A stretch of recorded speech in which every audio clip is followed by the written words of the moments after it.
Well, hello, I'm Janet Morana, the Executive Director of Priests for Life. Welcome to Just Ask Janet. Well, as you know, every day, thousands and thousands of babies die from an abortion here in our country. And of course, with every death of every child, there's a mom affected, a dad's affected. And at that moment, sometimes the woman might say, well, I think my problem was solved. But they realize it led to so many other problems. And you probably might know someone who's had an abortion and maybe they haven't found healing yet. So, on the program today, we're going to give you a very unique opportunity. We're going to talk to a very good friend of mine. This is a person who had an abortion herself. She sadly went down that road. But then, after that despair, she climbed up into healing and she established a beautiful healing program. And we're going to learn about that today. So joining me right now is my very, very dear friend and sister in the Lord, Sheila Harper. Sheila, welcome to the program. Thank you so much for letting me be here. I am so honored to get to talk to you, Janet. Thank you. Well, I am too. And I know you don't mind doing this. And that's what I always like to tell the audience, that they'll ask me sometimes, well, why are you asking them about their story? Are you sure they want to share? Sheila will openly share her story because it will tell you about the damage, but then she'll also tell you a story of redemption and healing. So Sheila, tell us, what were the circumstances that brought about you to go down that road to abortion? Well, talking about the circumstances, first of all, no little girl ever dreams of one day growing up and having an abortion. It's not like something that we ever write about in our diary or anything like that. But there I was at 19. I was in college. I was dating a guy that I shouldn't have been dating, very bad influence on me. But he was the one who spoke truth to me. He wanted to get married once we found out I was pregnant. And I didn't give him a choice. Men are so unfairly stereotyped sometimes, but he responded in a way that I had no idea. So here I was at 19. He was wanting to get married. I didn't want to get married and have a child. And so I went to my best friend and I said, I told her that I was pregnant and I was devastated. And she said, oh, just have an abortion. It's no big deal. I had one when I was 15. And when she said it's no big deal, I thought, oh, it's no big deal. It was like those words just hung in my mind. And every time I felt yucky about this decision, I went back to what she said. Well, it's no big deal. And then as I got closer to the day, because she and I made the appointment together at the local abortion clinic in Chattanooga, Tennessee. And when I knew that March 29th, the day of the abortion, was coming closer, I kept feeling worse and worse about it. Like I knew something didn't feel right about what I was doing, but I kept going forward because she said it's no big deal. And then I started thinking about the Supreme Court, and I thought, well, if the Supreme Court made it legal, then it must be okay. There must be more to the story than what I'm realizing, or they wouldn't have made it legal. So it's probably not as bad as what I'm thinking. And so I just marched forward thinking this is going to be an end to this problem. It's just going to be a little speed bump in the road. That's the way I looked at it. Like, okay, it's just going to be a moment. I'm going to get this all taken care of. And then me and my boyfriend can go back to living life the way that we were. And so if I could describe in detail, if I had words to describe how horrific that day was, how horrible that clinic was, the smell, the people, just on and on. I knew once I got there that it was horrible. And when I left there, I had no idea what I had just done. And one of the main things, oh, go ahead. I'm sorry. No, Sheila, I just want to focus just for a minute on that day at the clinic, because people still don't realize this, that when you show up for an abortion, it's not like any other medical procedure. Let's face it. If I go to a doctor and he says, Janet, let's say, you need some sort of medical procedure, it's in and out surgery, same day, well, certainly you've met the doctor ahead of time. You go to a hospital for what they call pre-admission testing. They've already had a complete medical history from you, right? That's They right. take blood, urine, chest x-ray. You meet with an anesthesiologist who tells you what the thing is. And then the day of the surgery, you see the doctor. He talks to you before the surgery again. He talks to you after the surgery. And you usually leave with a follow-up appointment, pain meds, and an antibiotic. Now, could you just tell our people, because I want them to understand, because as you know, they make abortion right now like no big deal, like you said. Oh, safe, simple, have abortion today, school, go back to school, work tomorrow. It's all about women's health. And what I always say, Sheila, is there's nothing good about an abortion for women's health. So do you mind just telling them, did any of that stuff happen the day of your abortion? Like, when did you meet the doctor for the first time? When I met the doctor the first time, he came into the room where we were sitting, and he sat in a chair and just kind of, I don't even remember anything that he said. But let me tell you about this room. When I got into this room, I was sitting there with another girl. And by the time they started calling our number, and that's the only way they referred to us was by a number, I was number 2. And by the time they started calling numbers, that room was filled to beyond capacity. There were girls sitting in every seat, on every chair, but on every arm of every chair and couch. There were girls lined around the walls, and there were girls sitting on the floor in hospital gowns. I mean, this is not like any kind of doctor's office I have ever been in. And if you ever go into a doctor's office like that, I would suggest that you run in the opposite direction. Especially, I signed in with a fake name. I didn't have to show any kind of proof of identification or anything. I did a fake name because I was so afraid somebody was going to know me. And so then they gave me the card with the number 2, and that was how I was referred to the entire time I was there, was number 2. And so, yeah, it's not anything. I've had other surgeries, and I have felt completely safe and secure in these doctors' hands. This place was not that. It was a horrible, horrible place. And so immediately following the abortion, first of all, a couple things. Number one, how did the relationship go with your boyfriend now that you had that abortion?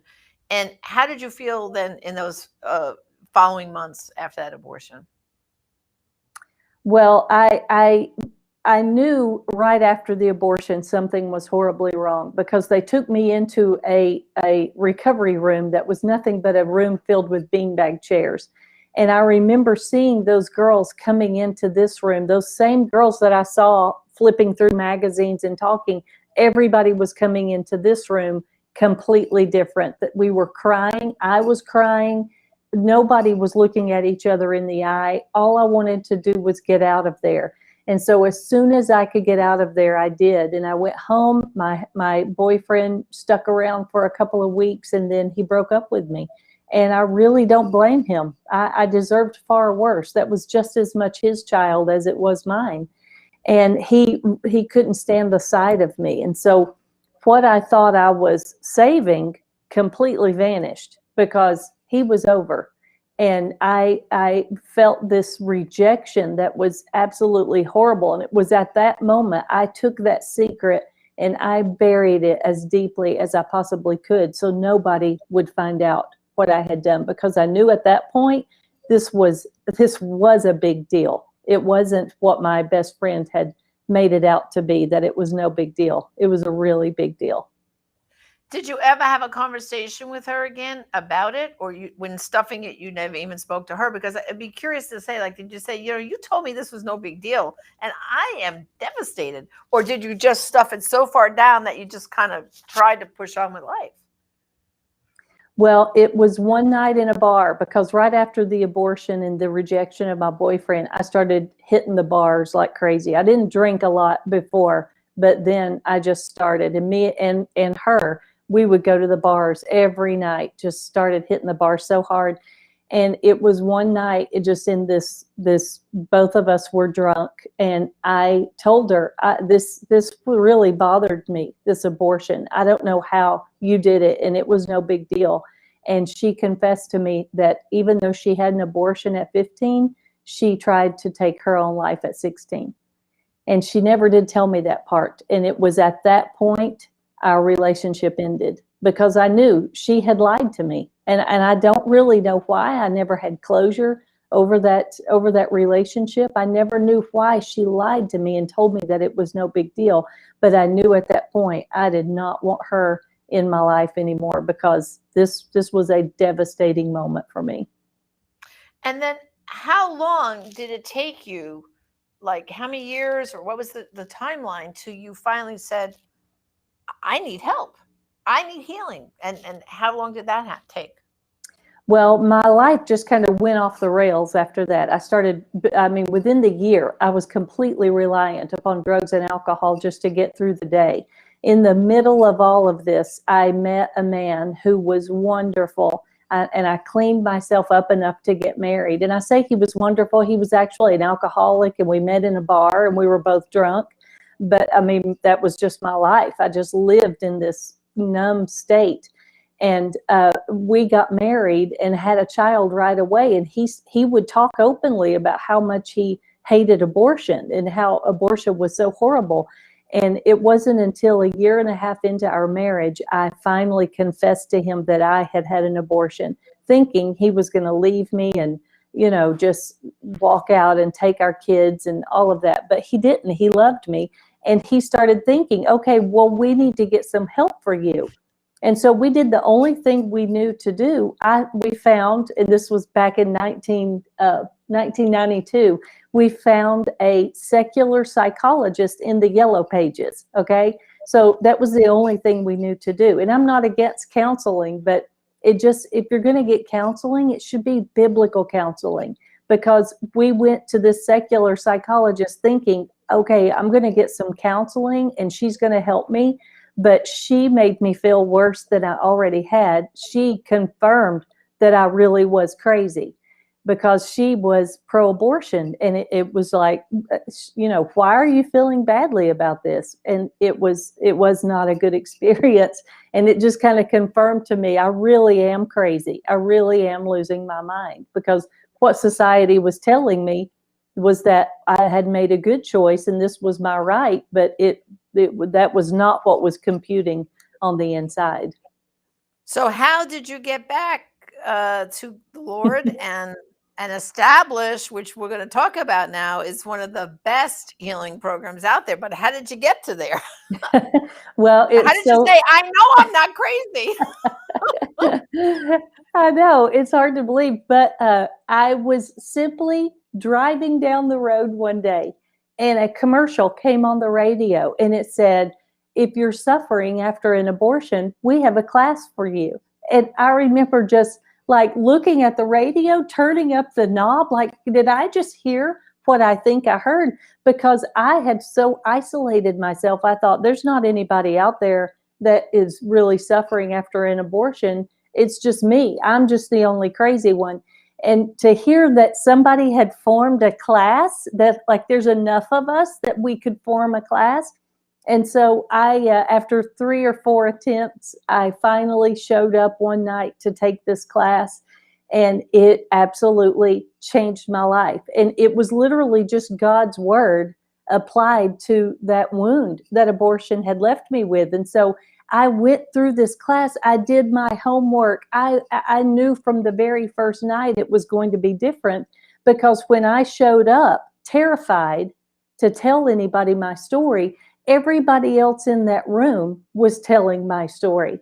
And it so validated the 7-year period of all of the drug and alcohol abuse, the suicide attempt 3 years into it, just the roller coaster of emotions that I had been on. It validated that whole 7 years, because they were telling my story. And I knew right then that I wasn't alone. And it was absolutely incredible. I immediately started volunteering at the pregnancy center who offered this study. And before I knew it, I was teaching their abortion recovery classes. And it was absolutely wonderful. I was hooked at that point. Yeah. And Sheila, I mean, that really is how the abortion industry has what you say, succeeded in deceiving women is because they want you to be isolated. They want you to think that you're the only crazy person because they're selling it like no big deal. And so I think that's what's so great about the healing programs. And also, as you know, the Silent No More Awareness campaign that I co-founded with Georgette Forney is those who have been healed and feel God's calling them to share testimony is so powerful because they know that they're not alone and they can reach out for help. So now you went from teaching their Bible study program, their program, but how did you get? I'm going to hold up your book. I'm going to go with the first one, your very first one here. That's how long shows how long I've known Sheila. That's it's a right. guide to emotional healing after abortion. And in fact, Sheila, you actually autographed it. It says to Janet, thanks so much for all you do. May God abundantly bless you. Sheila Harper. See, I save That's everything. awesome.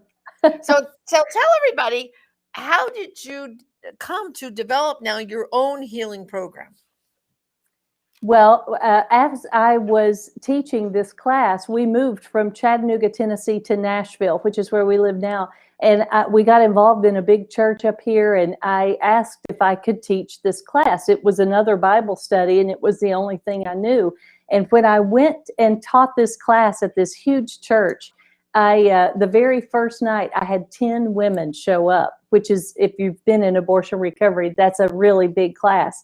And so these 10 women, on the very first night, I heard one say, if I could just save one unborn baby, I would be willing to tell my story. And when she said that, it was like I knew all of those classes that I had taught in the other city. I knew that I had heard somebody say that exact phrase. But on this night, it was like all the bells and whistles went off, and I knew, like, God wants me to do something about this. If I could just save one unborn baby, I would be willing to tell my story. And so I started praying, and it was like God just started downloading to me how powerful these men's and women's stories are to get out the truth. How, like, hearing those other stories validated me. And I knew, like, okay, I'm not alone. To hear these stories are so incredibly powerful. And so I just started praying, and I would go back and tell these 10 women, like, this is what I feel like God is showing me. And he first took me to Proverbs 18:21 that says the power of life and death are in our tongue. And then he took me over to Revelation 12:11 that says we overcome the enemy by the blood of the Lamb and the word of our testimony. And so he started showing me how powerful what we speak is, how powerful to overcome any deception that the abortion industry can throw at us, because it's right out of the devil's playbook. So I just started putting the pieces together. We applied for our nonprofit status in 1999. He started giving me books to write in the early 2000s, and I wrote that first book that you're holding up there, and I would have never dreamed in a million years that now it's been translated in over 20 languages and is being used in 27 countries around the world. It's been amazing. That's incredible. Of course, here's the name of it, SaveOne, and your website is SaveOne.org. Yes. Where people can find out all your materials. And also, I know, Sheila, you've also now raised up what you call chapters, right, all over the United States and internationally too. So tell us a little bit about that. What can a chapter do if someone connects with a chapter? Well, we've done all the homework for you, because we just want people to offer abortion recovery. And so we travel all the time, and that's our main goal, is to start chapters in churches and pregnancy centers or standalone ministries around the world. And to be an officially recognized chapter of SaveOne, you have to be in one of those three, just so you have that spiritual covering and accountability. But when you start a chapter, it is literally just offering our studies to the public. It's like at your church, just starting it as one of the small groups, or at your pregnancy center, start advertising that you have abortion recovery, and it becomes this incredible outreach for your community, because the numbers are staggering. How many people go by your center or your church or your parish or whatever every single day who need this type of help? And so it becomes an incredible outreach. But to be a chapter, we don't charge for that. There are no dues you have to pay. The only cost is the training, which is like $65 if you get the videos online, or we'll come in person and do a training. And we only charge travel expenses for that. But to do a training, we get you trained, and then the cost of the books. And then what most of our chapters do, we'll turn around and charge each participant the cost of the book. And so it's virtually, it really doesn't cost you anything at all, because you make that money back, because the people are so thankful that you offered them help and they stay attached to your organization. So it's just a beautiful process, how God has set up the whole thing. But we have over 300 chapters in 27 countries around the world now. And it's not even scratching the surface yet. We need so many more. Oh, I know we do. People always ask me that. They say, well, what are you going to do if Roe v. Wade is overturned and we end abortion? I said, if abortion ended tomorrow, legalized abortion, our work would still go on, because there's so many people out there that are still hurt, that think, that no one understands their pain. It's an unforgivable sin. And so we're just going to keep out there until we've healed everybody. So I want to show everyone, this is the newer version. I told up before the original. This is the SaveOne study. And then, of course, I have to tout the other things you've written here. Survivor, a journey through abortion and back. That's your story, right?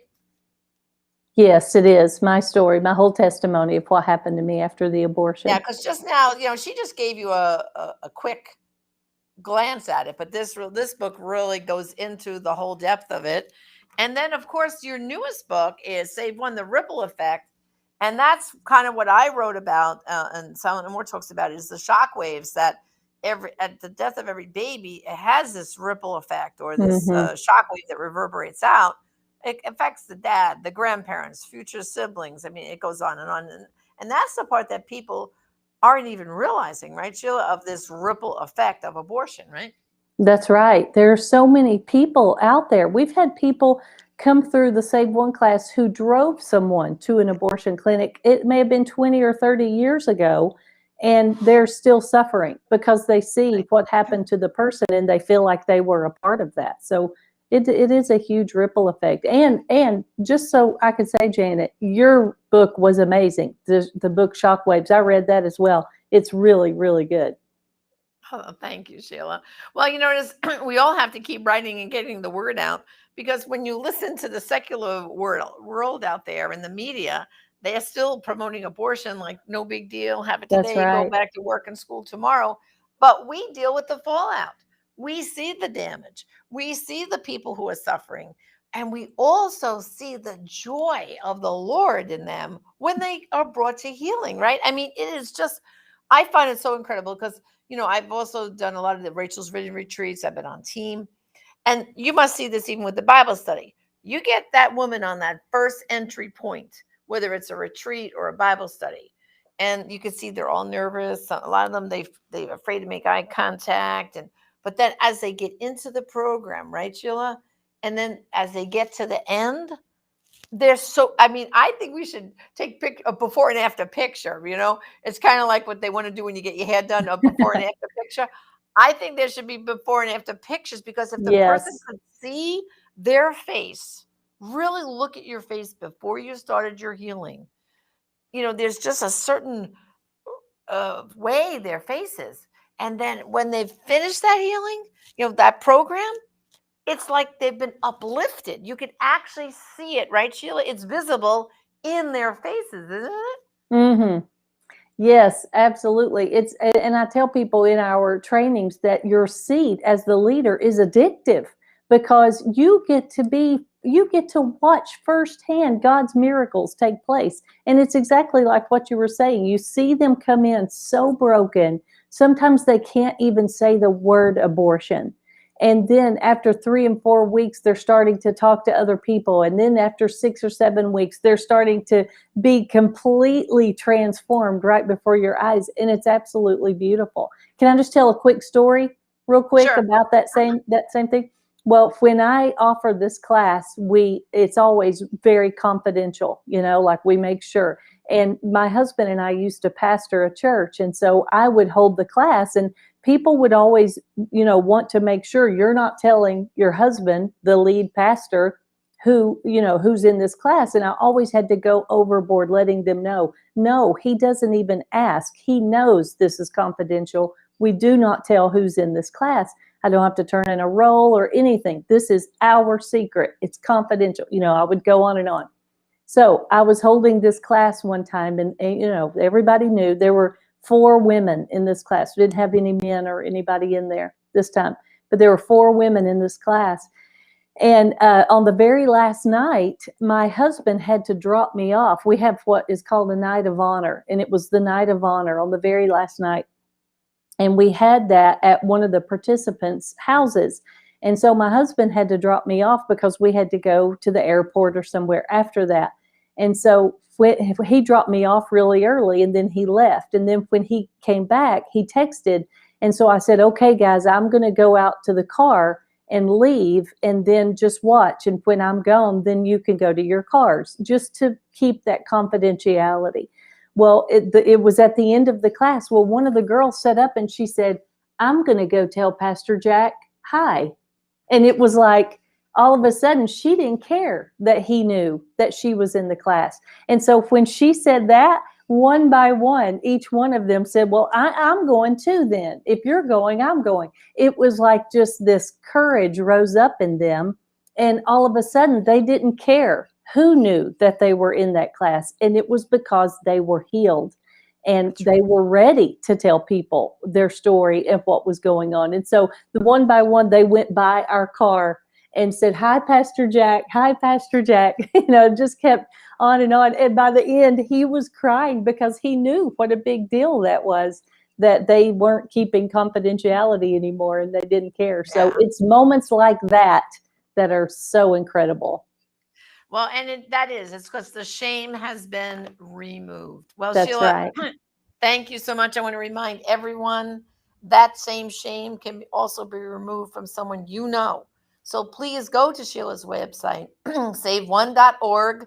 All the information you need is up there for how you can find the healing, how you can start a chapter. Do it today, because like Sheila and I are telling you, we see the joy when that shame is removed, and their life has been transformed. So please help us spread the word about Sheila Harper's SaveOne abortion recovery program. Well, Sheila, thank you for joining me. It was a great pleasure to have you today. I absolutely loved being here. It was good to see you. Thank you for this honor. Okay. Well, brothers and sisters, thank you too for joining us on Just Ask Janet. And remember, there are some abortions only you can stop, some lives only you can save, and also some people only you can bring to healing. Join us again next time on Just Ask Janet.